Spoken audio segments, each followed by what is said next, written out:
아주 바울이 엄격하게 경고하는 말씀이 나옵니다. 낮에와 같이 단정히 행하라. 방탕하지 말고, 술 취하지 말고, 음란하지 말고, 호색하지 말고, 쟁투하고 시기하지 말고, 오직 주 예수 그리스도로 옷 입어라. 이거 얼마나 무서운 충고입니까? 예수를 믿는다고 교회를 드나들면서도 잘못된 사람들이 너무 많았어요. 복음을 다시 전해야 되겠다고 하는 바울의 심정이 있었던 것입니다. 역사가 오래된 교회일수록 무엇이 죽어 있습니까? 복음이 죽어 있어요. 겉으로 보기에 화려한 교회일수록 복음의 메시지가 너무나 힘을 잃어버린 것을 우리는 봅니다. 십자가 앞에서 다시 한번 깨어져야 될 사람이 교회 안에 있고, 하나님의 사랑 앞에 그 굳고 편안한 마음이 녹아져야 할 사람이 바로 교회 안에 있고, 예수의 이름 앞에 자기 자신이 완전히 산산조각이 나는 은혜를 받아야 할 사람이 교회 안에 있고, 예수의 복음이 전파될 때 성령의 역사를 한번 입고 그 안에서 다시 태어나야 될 사람이 교회 안에 있고, 예수를 믿는 사람에게 복음이 얼마나 필요한가. 믿음이 좋다고 소문난 로마 교회, 믿음이 좋다고 소문난 사랑의 교회, 복음이 얼마나 필요한가. 믿음이 든든해지면 그 다음에 구원의 감격이 옵니다. 의심하던 사람이 믿음이 확고히 서면 구원받은 기쁨이 찾아옵니다. 진리를 깨닫지 못하던 자들이 진리를 깨닫고 그 믿음이 강해지면 구원받은 감격이 마음속에서 솟아옵니다. 복음을 들어라, 복음을 묵상하라, 복음 속에 잠겨서 예수 그리스도를 마음속에 모시고 살아라. 하나님이 너를 얼마나 사랑하는가를 한 수도 잊지 말아라. 그러면 너희가 이 세상에서 승리할 수 있을 것이다. 너희 눈이 밝아져서 날마다 예수 다시 보기를 바란다. 너의 마음 눈이 밝아져서 날마다 십자가를 바라보고 가까이 다가가기를 바란다.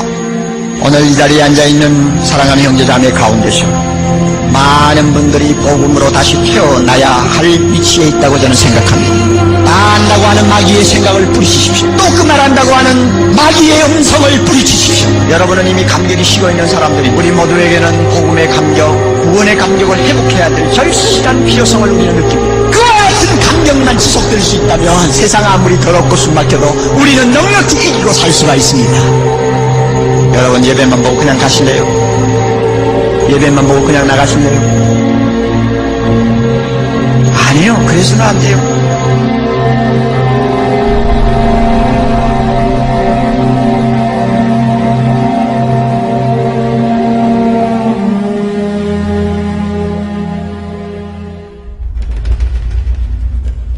우리가 읽은 이 본문은 우리 마음을 기쁘게 할 만한 말씀이 한마디도 들어있지 않다는 것이 특징입니다. 우리가 함께 읽은 말씀을 보면 놀라움을 금할 수가 없습니다. 왜 우리에게 선한 것이 좀 있는데 그것은 왜 한마디도 언급하지 않고 있는가? 왜 전부 나쁜 것만 써놓았는가? 아무리 스스로 자기를 의로운 채 가장을 해도 하나님 앞에 벌거벗겨 놓으면 어느 것 하나도 걸리지 않는 것이 없는 추잡한 존재가 바로 인간이라는 것, 나 자신이라는 것, 우리가 숨겨서는 안 됩니다. 사람이 누구냐? 바로 여기에 있는 죄악투성이의 존재입니다. 하나님을 싫어하고 하나님을 밀어내고 그 자리에 자기가 하나님이 되어 앉아있어 자기가 하고 싶은 대로 다 하고 나니 인간의 진짜 모습은 죄악투성이로 얼룩져 있고 선한 것은 하나도 찾아볼 수 없는 사형수들입니다.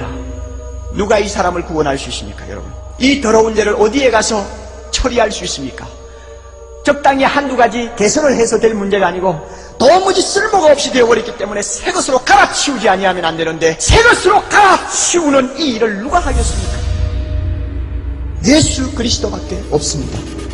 이 더러운 죄를 다 용서해 주실 분도 그분밖에 없고, 이 더러운 죄로 부패한 내 마음을 새 마음으로 바꾸어 놓을 수 있는 능력을 가지신 분도 예수밖에 없습니다. 그 능력 내 것으로 만들기 위해서는 예수 그리스도를 날마다 가슴에 모시고 생각 좀 하자 그 말입니다. 그분이 왜 나를 위하여 죽으셨는지 좀 생각 좀 하자 그 말이에요. 공부 좀 하자 그 말이요. 그분의 십자가 앞에 나아가 무릎을 꿇고, 주여 당신이 왜 나 같은 것을 위하여 죽으셨다는 말입니까? 한마디 좀 물으면서 피 묻은 그의 발을 끌어안고 전 나 자신을 돌아보자 말입니다. 이와 같은 복음을 들을 때에 우리는 잃어버린 구원의 능력, 복음의 능력, 하나님의 능력을 다시 회복할 수 있습니다. 예수 그리스도의 능력이 우리에게 다시 임합니다. 성령의 권능이 우리를 다시 사로잡을 수 있도록, 사랑의 교회가 이 능력으로 한번 진동할 수 있도록 하나님께서 역사하실 것입니다.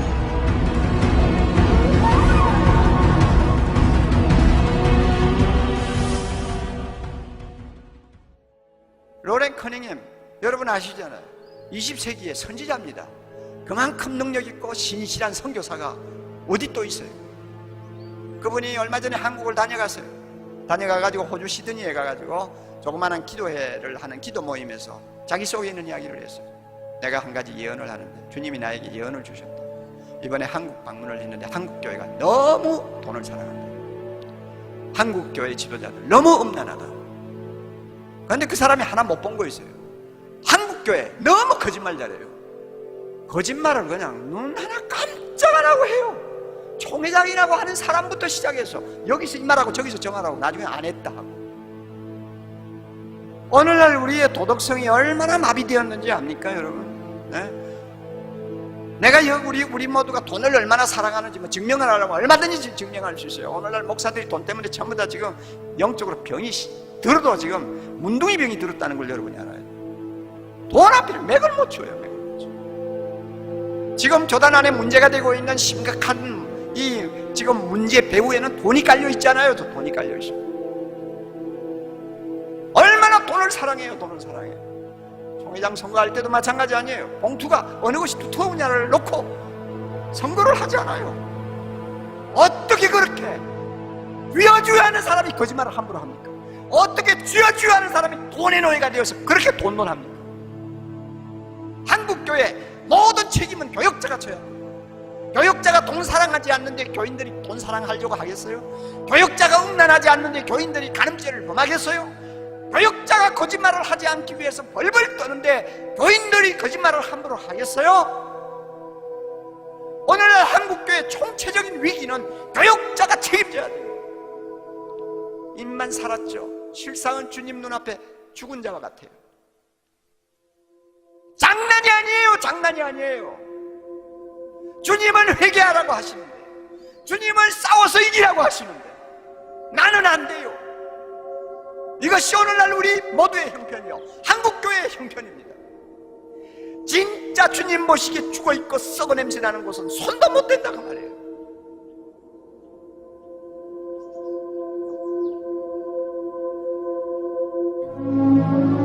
하루에도 몇 번이고 주저앉고 싶지 않겠어요? 자신감은 점점 없어지고 불안해지고 두려워지고 사는 것이 겁나고 무능한 자신, 남처럼 앞서지 못하는 자신이 원망스럽고 나중에는 그렇다고 해서 자기를 붙들어주는 손도 없고 기댈 만한 데도 없고 결국은 우울증에 빠지는 비참한 일들이 우리 주변에 많이 일어나고 있습니다. 이럴 때 우리에게 필요한 것이 있다면 뭡니까? 힘이요. 힘이요. 세상을 살 수 있게 하는 힘이요. 벌떡 일어나게 하는 힘이요. 자존심을 살려주는 힘이요. 절대로 기죽지 않게 하는 힘이요. 비틀거릴 때마다 붙들어주는 강한 손이요. 어떤 형편이든지 자족하면서 감사할 수 있게 만드는 힘이요. 힘이 필요해요. 힘이 필요해요. 세상을 살기 위해 힘이 필요해요.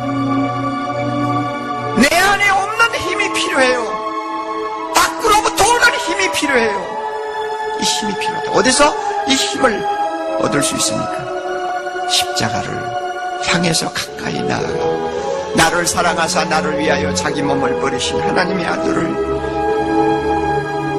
붙들고 그분의 그 놀라운 사랑을 내 마음에 다시 한번 체험할 때 힘이 생깁니다. 주님이 뭐라고 하시는지 알아요? 너는 네가 똑똑하지도 못하고 머리도 둔하고 경쟁에도 뒤처지고 쓸모없다고 그래서 살고 싶지 않다고 그러지. 그러나 야, 나는 네가 얼마나 좋은지, 나는 내가 얼마나 사랑스러운지, 내가 너를 위해서 이렇게 십자가에서 대신 죽었다. 너 그거 잊어버렸니? 내가 이만큼 너를 사랑하는 것 가지고 만족하지 못하겠니? 내가 너를 이만큼 사랑해 주는 것만으로도 행복하다는 말 못하겠니? 너 인생의 짐이 무겁다고 나는 너보다 더 무거운 짐 지고 세상을 살았어. 그러나 다 지나가는 거야. 나중에 내가 너에게 안겨줄 하늘의 영광은 세상의 고난과 비교가 안 돼. 여러분 십자가 앞에서 주님이 주시는 이런 음성을 듣는다면 힘이 안 생길까요? 힘이 안 생길까요? 내가 이렇게 소중한 존재구나. 하나님이 나를 이렇게 소중하게 보시는구나. 나는 절대 시시하게 인생 살 수는 없어. 가난하다고 해서 나는 하나님도 나를 아무것도 아닌 것처럼 취급하지 않으셨어. 나는 소중한 존재예요. 여러분, 이런 자아의식을 다시 회복할 때 힘이 안 생기겠어요? 예? 내 당대는 고생할지 모르지만 내 자식 때 하나님이 축복해 주실 것이다. 오늘은 고생할지 모르지만 내일 아침에는 하나님께서는 나로 하여금 춤을 추게 만들어 주실 것이다. 우리 하나님 오늘도 살아계셔. 그분이 십자가에서 죽으셨어. 그거 생각하면 힘이 안 나겠어요? 여러분, 하루 10분만 십자가의 죽음을 묵상하십시오. 아무리 바빠도 하루 10분만 나를 사랑하사 나를 위하여 자기 몸을 버리신 주님 앞으로 다가가세요. 하루 10분만 그분 십자가 밑에서 흘러내리는 피에 여러분의 손을 담고 그분을 우러러보십시오. 세상이 아무리 험해도 세상 살기가 아무리 힘들어도 다시 한번 일어날 수 있는 힘을 얻을 것입니다. 십자가에서 흘러내리는 하나님의 사랑의 힘이 이를 벌떡벌떡 일으켜 세울 것입니다. 우리에게 자존심을 심어줄 것입니다. 왜 갑자기 13장 1절에 들어가서는 위에 있는 권세들에게 굴복하라 하는 일종의 정치적인 이야기를 시작하실까? 12장에 나오는 말씀대로 우리가 만약에 산다고 한다면 법이 없어도 사는 사람이 됩니다. 우리가 이상주의적인 도덕생활, 이상적인 신앙생활을 추구하다가 보면 세상 국가에 대해서 경멸하는 태도를 취하기 쉽습니다. 우리의 시민권은 하늘에 있다. 그러니 이 나라의 시민권하고는 내하고 관계없다. 이런 것이 잘못되었다는 것을 지적하는 것입니다. 우리의 시민권이 하늘에 있는 것처럼 우리의 시민권이 이 지상 국가에도 있다는 것을 가르쳐줍니다. 그러면 본문이 우리에게 가르쳐주시는 진리의 골자는 뭐냐? 1절에 나와 있습니다. 각 사람은 위에 있는 권세들에게 굴복하라 하는 것입니다. 이 굴복하라는 의미가 무엇인가? 첫째는 통치자의 권위를 존중하라는 뜻입니다. 권세는 하나님께로 나지 않음이 없나니 모든 권세는 다 하나님의 정하신 바라. 그러므로 권세를 거스리는 자는 하나님의 명을 거스림이니 거스리는 자들은 심판을 자처하리라. 권력의 원천이 하나님에게 있는 것이니까 존경해라 그것입니다. 통치자의 권력에 우리가 존중을 표하지 못하면 그것은 그 권력을 주신 하나님을 멸시하는 것이라고 하는 것입니다. 이것은 죄가 됩니다. 권력을 잡은 사람이면 그 사람 자체가 어떤 인간이든지 상관없이 그 권력은 하나님이 주셨다는 것입니다. 좋은 지도자든 나쁜 지도자든 일단 권자에 앉은 사람은 하나님이 뜻이 있어서 세웠다는 것 우리가 인정을 해야 합니다. 이것이 바로 하나님을 우리가 바로 섬기는 믿음의 자세라고 하는 것입니다. 그러나 무능한 지도자, 포악한 지도자, 부패한 지도자, 교회를 탄압하는 지도자를 놓고 어떻게 우리가 존경할 수 있습니까? 하는 마음이 우리 속에서 일어납니다. 그럼에도 불구하고 바울은 말합니다. 위에 있는 권세를 존중하라. 제 이야기보다도 유명한 종교개혁자 칼빈의 말을 소개하는 것이 더 설득력이 있을 것 같습니다. 존경할 만한 일말의 가치도 없는 악랄한 사람이라도 공적인 권력을 장악하면 하나님이 주신 정의와 심판의 사자로서 갖는 그 찬란하고도 거룩한 권세가 그에게 돌아간다. 그러므로 백성은 가장 훌륭한 왕에게 바치는 것과 똑같은 존경을 그에게도 바쳐야 된다. 빌라도가 예수님을 향해서 네가 하나님의 아들이냐 네가 유대인의 왕이냐고 질문을 할 때 주님이 대답하셨어요. 그리고 다른 질문을 하니까 대답을 전혀 안 합니다. 주님이 가만히 계시니까 네가 나를 누군 줄 알면 그렇게 말 안 하고 입을 다물고 있을 수 있느냐 하는 말을 했습니다. 그때 예수님이 유명한 말씀 한마디를 하셨어요. 요한복음 19장 11절인데 위에서 주지 아니하셨다면 나를 해할 권세가 없었으리라. 예수님의 대답입니다. 우리가 이 예수님의 자세에서 국가의 통치권을 가진 자에게 어떤 태도를 취해야 할 것인가 우리가 배워야 합니다. 민주화라는 미명 아래 권위를 경멸하는 풍조가 만연하고 있는 것을 저는 탄식합니다. 심지어 예수를 믿는 많은 사람들도 대통령이 마음에 안 드니 정치가 마음에 안 드느니 하면서 국가의 권력이 아무것도 아닌 것처럼 조소하고 조롱하고 고십의 어떤 풍작거리로 이용을 하는 것을 가끔 봅니다. 이것은 성경적이 아닙니다. 여러분, 통치자를 우습게 보니까 통치자의 권위를 존중하지 못하니까 그것이 나중에 어디까지 미칩니까? 젊은 애들이 부모의 권위를 인정합니까? 스승의 권위를 인정합니까? 이 세상에서 깨끗하게 살아보겠다고 하는 사람의 권위를 인정합니까? 이 땅에 권위가 어디 있습니까? 누가 그렇게 만들었나요? 우리의 태도가 그렇게 만든 것입니다. 자유민주주의 사회에서는 시민 불복종 운동을 우리가 전개할 수도 있습니다. 우리가 명심해야 할 것은 불복종 할 수가 있지만은 불복종을 먼저 앞세우면 안 된다는 것입니다. 불복종 전에 존경하는 자세를 먼저 앞세워야 하는 것입니다. 권위에 대한 존경이 없이 불복종만 외치는 사람들은 나라를 망치는 사람이요 하나님의 거룩한 주권을 침해하는 사람이라는 것을 우리는 인정해야 할 것입니다. 위에 있는 권세에 굴복하라는 두 번째 의미가 있습니다. 그것은 국가의 법에 순종하라는 뜻입니다. 법이 있는 이상 국민은 법을 지켜야 할 의무가 있습니다.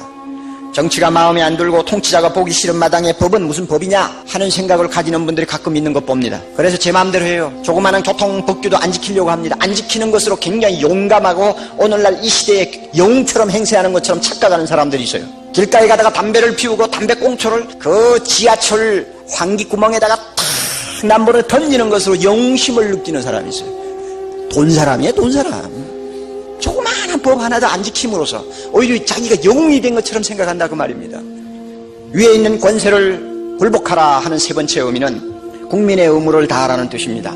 다 같이 공세를 받을 자에게 공세를 바치고 국세 받을 자에게 국세를 바치고 두려워할 자를 두려워하며 존경할 자를 존경하라. 대통령이 마음에 들고 안 들고를 떠나서 정치가 잘 되고 안 되고를 떠나서 우리의 안녕과 행복을 위해서라도 세금을 내야 된다는 이야기입니다. 이게 하나님의 명령입니다. 사실 솔직하게 이야기합시다. 우리가 국가에 얼마나 빚을 지고 있습니까? 나라 없이 나라는 것이 존재할 수 있습니까? 국가가 없이 내 가정이 안전할 수 있습니까? 얼마나 우리가 우리 자신의 행복과 우리 재산을 보호하는 문제와 자녀들의 안전을 위해서 나라에 빚을 지고 있느냐 말입니다. 이렇게 빚 지고도 세금 내기를 싫어한다면 살 자격이 없을지도 모릅니다. 개인의 힘으로 도무지 누릴 수 없는 공공 서비스를 우리가 얼마나 많이 받고 있습니까?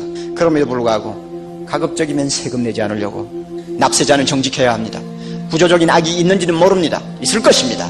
그럼에도 불구하고 우리는 성실하게 국민의 의무를 다해야 합니다. 이것이 하나님께서 우리에게 명령하는 것입니다. 우리는 지금까지 권세는 누구로부터 온다고 배웠습니까? 하나님으로부터 온다고 배웠습니다. 대선에서 누가 이기던 그 사람을 그 자리에 세우신 분이 누구라고 말씀했죠? 하나님이다. 이거 우리가 믿어야 됩니다. 이거 안 믿으면 안 돼요. 믿어야 돼요. 그러므로 누가 되든 일단 통치권을 잡으면 그 사람에게 존경을 보여야 되고 그리고 의무를 다해야 되고 법을 지켜야 된다는 것입니다. 저는 우리나라 정치를 보고 절망하지 않습니다. 정치나 경제나 사회 여러 가지 면에서 우리가 실망스러운 것이 있지만 절망하지 않습니다. 왜냐하면 이 나라의 권세는 하나님으로부터 오는 것을 믿기 때문입니다. 누가 되든 간에 하나님이 원하는 자를 세우기 마련입니다. 천만인이 나라를 위해 기도한다면 하나님이 그 기도 안 들어주실 이유 없습니다. 통일을 위해서 이 나라를 준비할 것입니다. 세계 선교를 위해서 이 나라 교회를 준비할 것입니다. 하나님의 영광을 위하여 사용할 것입니다. 그러므로 우리는 말씀대로 하자 그 말입니다. 예수 그리스도의 무엇입니까? 종 바울이다. 우리나라 말로 종이라고 번역을 했지 사실은 둘로스라고 하는 노예라는 단어거든요. 아무도 자기를 보고 난 노예요 하고 싶은 사람이 없어요. 그 신분상 그렇게 말하고 싶은 사람이 아무도 없습니다. 그런데 당대의 석학이라고 할 수 있는 바울이 그리고 당당하게 로마 시민권을 가지고 있던 바울이 예수 그리스도의 노예요 하고 자기를 소개한다는 것은 참 우리의 상상을 초월한 일입니다. 바울이 처음에 예수님을 만났을 때는 마음이 없는 예수 만났어요. 막 미움이 그냥 가슴에서 치밀어 오르고 그냥 있으면 돌멩이라도 던지고 싶은 그런 징호감을 가지고 한참 대적할 때 갑자기 예수님이 그를 만나 주셨기 때문에 만날 때 예수님이 그를 붙잡아 바울을 자기 것으로 완전히 강압적으로 소유할 때 바울의 마음은 그렇게 하십시오 하고 동의한 일도 없고 또 감사합니다 할 마음도 없고 그저 할 수 없이 피치 못해서 그렇게 돼버렸어요. 바울은 처음에 예수 믿을 때 그렇게 된 사람이에요. 그렇다고 해서 지금도 자기를 소개할 때 나는 죽지 못해 할 수 없어 예수 그리스도의 종이라고 말한다 이런 의미로서 썼다고 저는 보지 않습니다. 여기에는 바울의 열정이 들어있고 감격이 들어있고 사랑이 들어있다고 생각합니다. 이 복음은 예수 그리스도에 관한 말씀 아닙니까? 이 복음은 하나님이 선지자들로 말미암아 그의 아들에 관하여 성경에 미리 약속하신 것이라. 바울이 확인한 하나님의 복음 예수 그리스도는 구약 성경에 기록된 모든 선지자들의 글을 통하여 하나하나 확인된 예수 그리스도입니다. 하나님의 말씀을 통해서 하나하나 확인된 예수 그리스도요, 하나님의 아들이었습니다. 구약 성경을 하나님의 말씀을 가지고 철저하게 조사를 하고 연구하고 공부한 거예요. 내가 다메섹 도상에서 환상 중에 만난 그분이 과연 하나님이 성경의 선지자들을 통해서 약속하신 메시아냐? 그분이 정말 나를 위해 죽었느냐? 그분이 정말 살아나신 분이냐? 그분이 정말 이사야가 말한 대로 이방의 빛이냐? 그래서 성경을 가지고 하나하나 그는 읽어가면서 공부를 했습니다. 이사야 11장 1절에 이 새 줄기에서 싹이 난다고 했는데 이 싹이 다른 사람이 아니라 바로 다윗의 왕통을 이어받아서 태어나실 하나님의 아들 예수 그리스도라는 것을 발견했을 것입니다. 이사야 61장 1절 성령이 기름 부어서 가난한 자에게 복음을 전하기 위하여서 파송한 종이 나오는데 그 종이 다른 사람이 아니라 내가 만난 예수 그리스도라는 것을 그는 알게 되었습니다. 이사야 49장 6절 딱 끝까지 구원을 베푸는 이방의 빛이 등장하는데 그 빛이 다른 사람이 아니라 예수 그리스도라는 것을 그는 알았습니다. 내가 강제로 알게 되고 강제로 만나게 되고 강제로 믿게 된 그 예수 그리스도는 구약의 선지자들을 통하여 하나님이 수천 년 동안 약속해 놓으신 인류의 메시아요, 이 세계를 위해서 하나님이 주신 복음이요 기쁜 소식이라는 것을 그는 확인하게 되었습니다. 그가 찔림은 우리의 허물을 인함이요 그가 상함은 우리의 죄악을 인함이라. 그가 징계를 받음으로 우리가 평화를 누리고 그가 채찍에 맞음으로 우리가 나음을 입었도다. 오 하나님, 나 같은 놈을 위하여 죽으신 주님, 죄와 사망의 권세를 이기고 부활하신 그분이 바로 예수 그리스도 메시아라는 것을 알았을 때 그는 얼마나 가슴이 벅차서 소리를 질렀을까. 예수를 향하여 돌멩이질을 하고 침을 뱉는 자기를 불러서 이 예수 그리스도를 세상에 전하는 사도로 불러주신 예수 그리스도의 그 은혜 앞에 그가 얼마나 감격해서 흐느꼈을까. 자기는 없어지고 예수만 남았어요. 이제는 그는 고린도전서 4장 9절에 나오는 바와 같이 천사와 사람들의 구경거리가 되어서 인생을 살았습니다. 어떻게 저렇게 처량하게 인생을 사느냐. 많은 사람들이 조롱하고 비웃었습니다만 그는 그 길을 가기를 원했습니다. 왜냐하면 그것이 예수 그리스도의 종으로서 사는 길인 줄 알았기 때문에. 그래서 마지막에는 예수께 받은 사명 곧 하나님의 은혜의 복음 증거하는 일을 마치려 하면은 내 생명을 조금 더 귀한 것으로 여기지 아니하노라 죽을 각오도 했습니다. 나의 사랑하는 주인, 나의 사랑하는 주인을 위해서라면 죽을 각오, 모욕당할 각오, 세상을 살면서 나 자신이라는 것은 깨끗이 포기할 수 있는 각오가 사도 바울에게 있었습니다. 예수님께서 요한복음 15장 16절에 너희가 나를 택한 것이 아니요 내가 너희를 택하여 세웠다 하신 말씀처럼 처음에는 주님 편에서 일방적으로 나를 끌어서 예수 믿게 했지만 그 다음부터는 바울의 가슴 속에 일어난 감격과 함께 그에게 변화가 있었던 것처럼 우리에게도 그런 변화가 있어야 합니다. 너희도 그들 중에 있어, 즉 예수 믿는 모든 사람들 중에 있어, 그 가운데 있어 예수 그리스도의 무엇입니까? 것으로 부르심을 입은 자니라. 너희도 예수 그리스도의 것으로 부르심을 입은 자니라. 그렇다면 예수 그리스도의 것이라는 뜻이 뭡니까? 것, 소유라는 말이죠. 예수님의 소유가 되었어요. 소유가 되었으면 우리는 뭡니까? 종이요, 종. 오늘 우리도 예수를 믿자 말자 내가 원하든 원하지 않든 나는 만군의 여호와 하나님의 아들 되신 예수 그리스도의 소유가 되었어요. 이거 하나만은 변함이 없습니다. 나는 마음대로 살 수 없다. 내 마음대로 살면 안 된다 하는 말입니다. 왜? 종이니까 주인이 원하는 대로 살아야 될 것 아닙니까?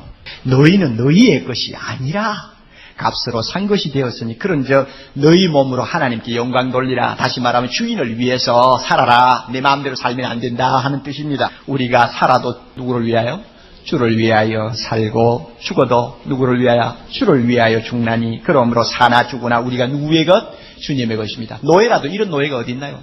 철저한 노예란 말이에요. 철저한 종이란 말이에요.